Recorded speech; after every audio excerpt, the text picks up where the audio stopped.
Is this a good distance, like, to hold it? That'll be fine.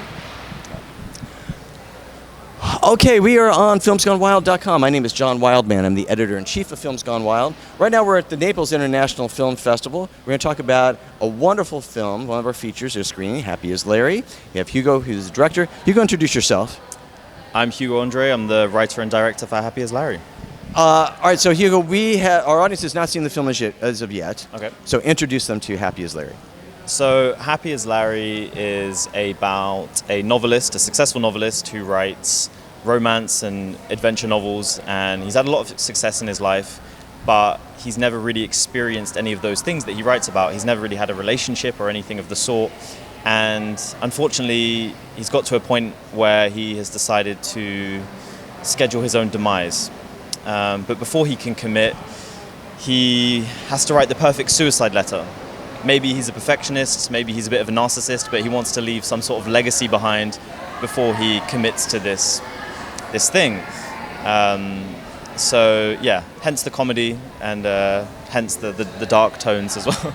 Well, and he also runs into a very large fly in his ointment in the person of another person. He does, Dale, yes. Who just thwarts seemingly every idea he has and every instinct of in his weird situation of decency and what have you. And you know and thus a funny dynamic that also tugs at some things that then pays off later. So, I mean, essentially, so much of this film is what we call two-hander, right? Mm-hmm. I want you to talk about start off because the two actors, and let's name check these two actors. So Larry is played by Calvin Harris. Calvin Crawley, sorry Calvin, and Dale is Kevin Walls. Okay, so as a director, you know, so much of your film is on the backs of these two guys. I mean, a lot. You know, in terms of how they play off of each other, in terms of their personal dynamic, their chemistry. We often talk about chemistry with you know, romantic films, but in here there has to be a chemistry. You know, otherwise, you know, a lot. You know, the funny stuff, you know, may play, but the overarching stuff that you need to really grab us at the end doesn't play unless these two connect. So talk about working with them. One, determining that these two guys would work together well, that as the director, and then literally working with them. To be honest, I have to give a lot of credit to the actors, Calvin and Kevin, just because they did such an incredible job and they made my job a lot easier just by being them, to be honest with you. I mean, they're so professional. Not only were they just incredible at learning their lines, there were scenes where they were like 10-page scenes where it was just dialogue and we would just roll the camera for a good 10-15 minutes and they would just go. And there'd be times when I really didn't even have a note. I was pretending to be a director a lot of the time, you know. I'd written the script, you know, that was the hard part, and then afterwards I was just a spectator pretty much. So, you know, they were really amazing, and it was kind of luck that they had such great chemistry, to be honest with you, because Calvin, we had attached to the project for maybe, I want to say 3 months perhaps, but Kevin, we only attached him 2 weeks before the first shoot day, which is insane. I mean, there was a whole situation, but with another actor. But yeah, basically, we only attached him 2 weeks before, and they didn't even have a chance to meet before the first day of shooting. Oh wow! Because Kevin is based in Scotland, Calvin's based in London, and it just wasn't time for that. So I think we had like 1 or 2 Zoom calls.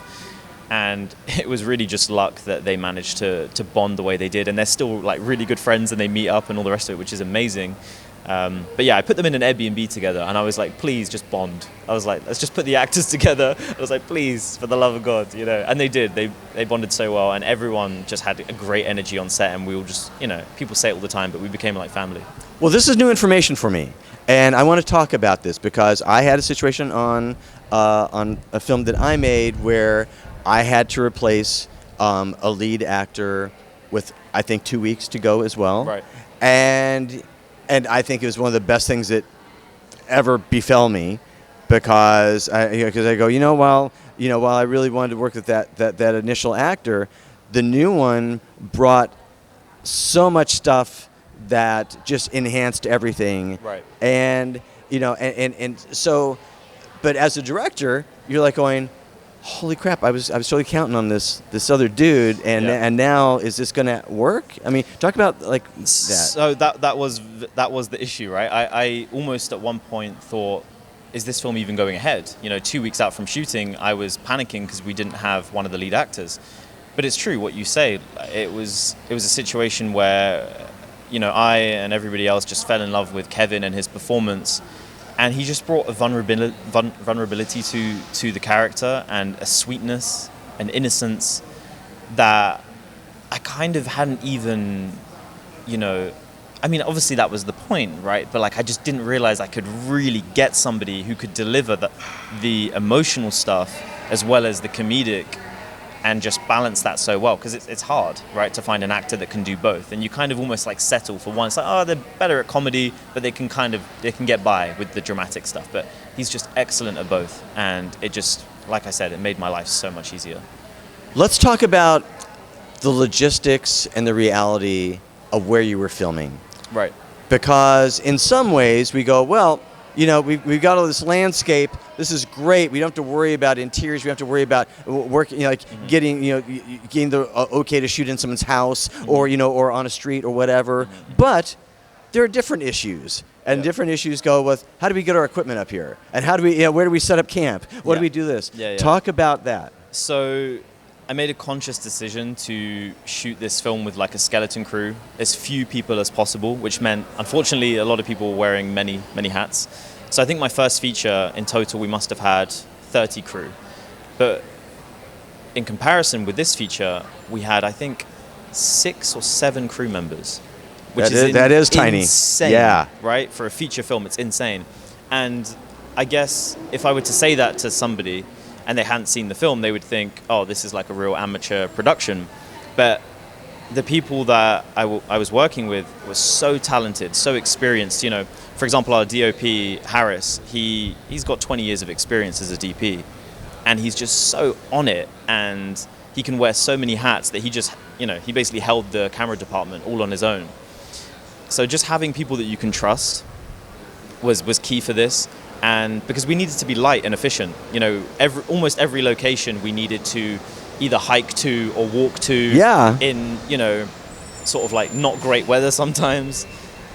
So it was really, really, really important to have people that I could trust and to be light on our feet. And there was also a consideration with equipment. It was like, we can't bring this huge rig up. Yeah. And there were days where we went for a hike with, these huge, like, like metal poles, like tracks and things like that. Right.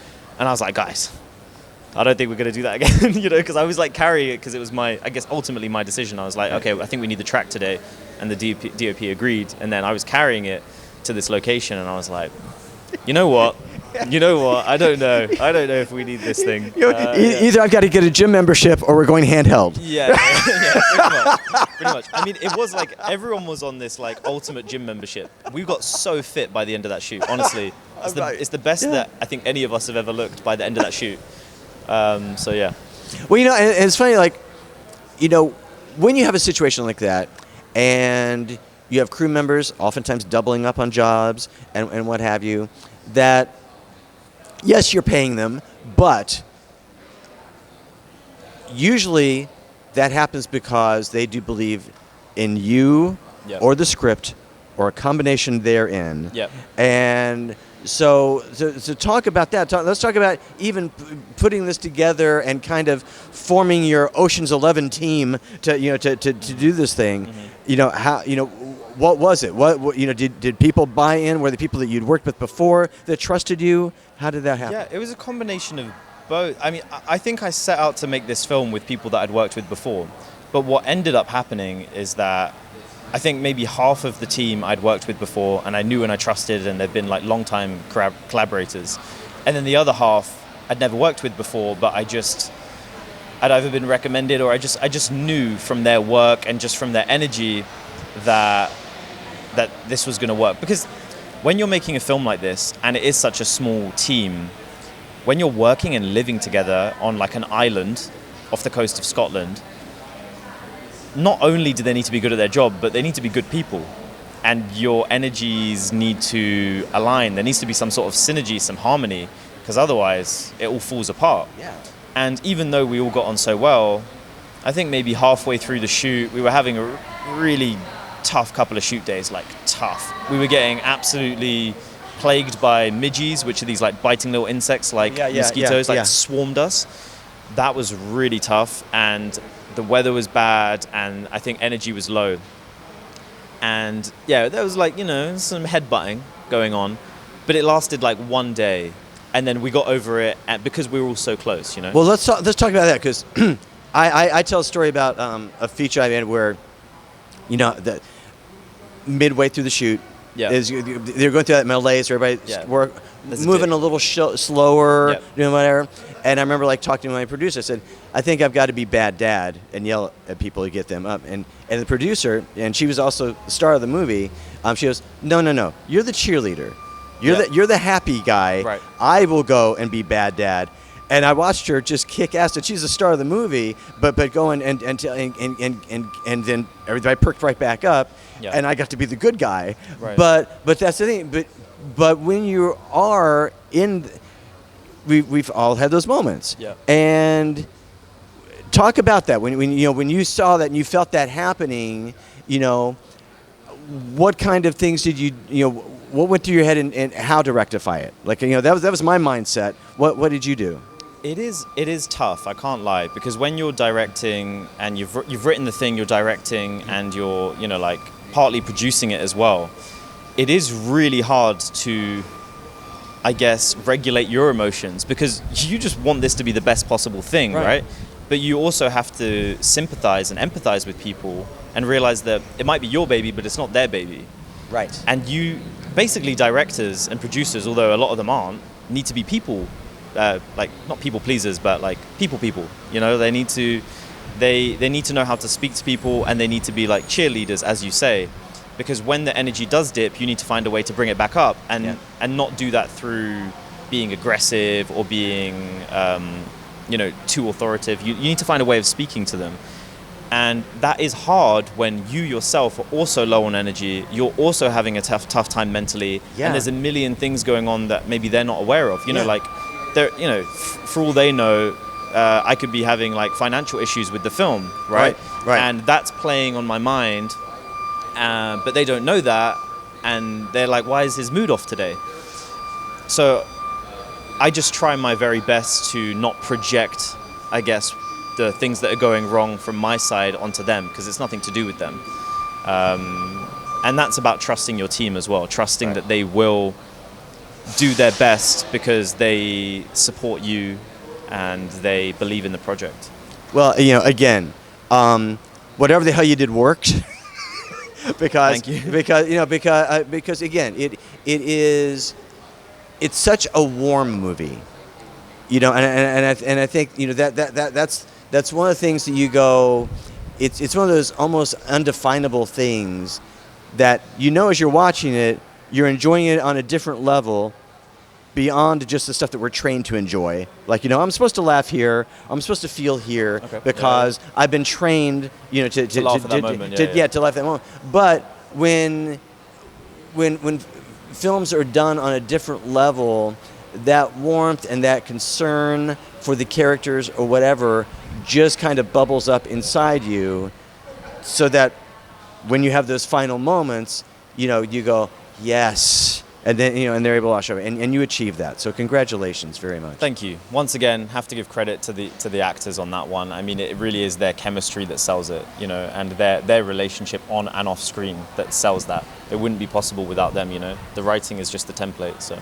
Well, I think you did some stuff in there too. So congratulations again. The film is Happy as Larry. Hugo Andre, the writer, director, and screening at the Naples International Film Festival. Nice talking to you. Okay, thanks, John. Appreciate that.